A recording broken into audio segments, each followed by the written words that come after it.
Hey, Peter Manhart. I think most of you know, my wife and I are both realtors, and we seldom kind of have unsolicited advice for strangers.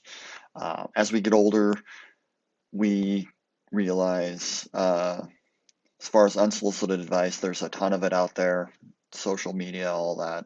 A lot of it's kind of just drivel. But we also notice that in terms of unsolicited advice, the wise don't need it and fools don't take it. So it's just a lot of hot air.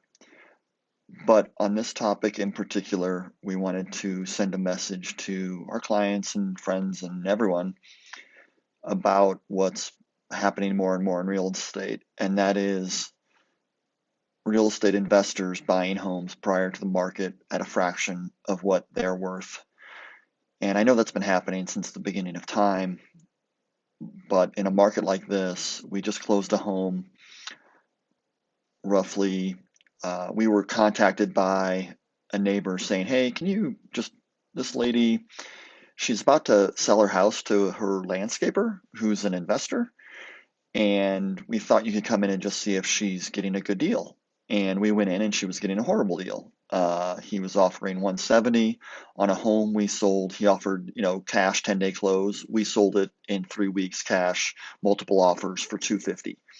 So she walked away. She was obviously very happy with what we did and the suggestions we did, and we got the house ready, and it wasn't a ton of money. I think we spent $3,000 total, and got the house ready. She made $63,000 more than she would have had she signed the offer that the investor sent her. And when I say investor, real estate investor used to mean something.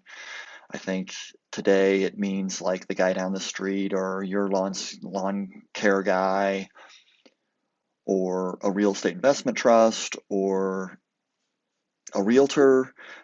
And to us, that is,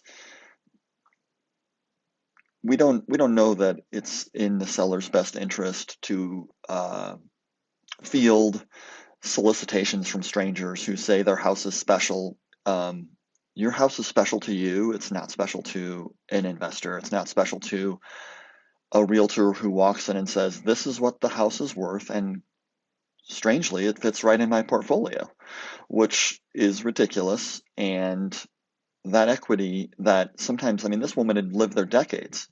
That $63,000 equity is hers. That's her equity. That, we do our best, Jen and I, we don't hire anybody because it's tough to, yeah, we don't hire anybody because it's tough to teach, but there's just nothing that we think of except getting the most in the shortest amount of time.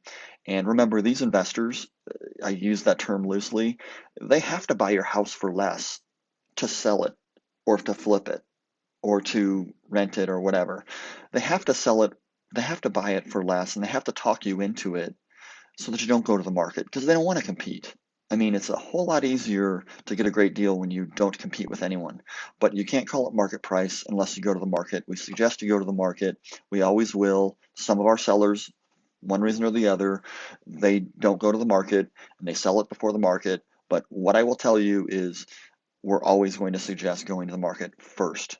So, and we also have no financial, we don't buy up rentals and get high on our own supply and create what the value is and then pay it to a seller. That's not, sometimes we're wrong. And when we're wrong and your house sells for more, you should get that money, not an investor or a wholesaler. Wholesaler, he doesn't even own your home. He sells the contract to somebody else. I don't want to go into it, but just know that you want to sell it to somebody who's going to love it. And generally speaking, an investor, he's looking for a margin. We're wanting to sell it to somebody who is not looking for a margin because you should make more. But anyway, I mean, you all know investors, and I'm not talking about everyone. Clearly, there are some investors that buy homes and they don't run to Menards and buy the cheapest stuff and put it in. They really are thoughtful and they spend time on their flips and they help the neighborhood and they improve the homes. But some are disastrous. and they are not in your looking out for your best interest. And for decades, that home suffers because it's redone poorly. But that's another topic. The key is, please put your house on the market. That's the best way. The only person that determines value is the buyers. And if you don't get it out to the buyers, you can't say you got market value. So hope that helps. Again, a little bit of a rant, but it's just not the way Jen and I turn our nickels into dimes. It never will be. Uh, and obviously, it's completely free for you to have us out and just tell us what, just give you some ideas on helping you sell it, whether you work with us or not. So that's about it. Thanks so much. Take care.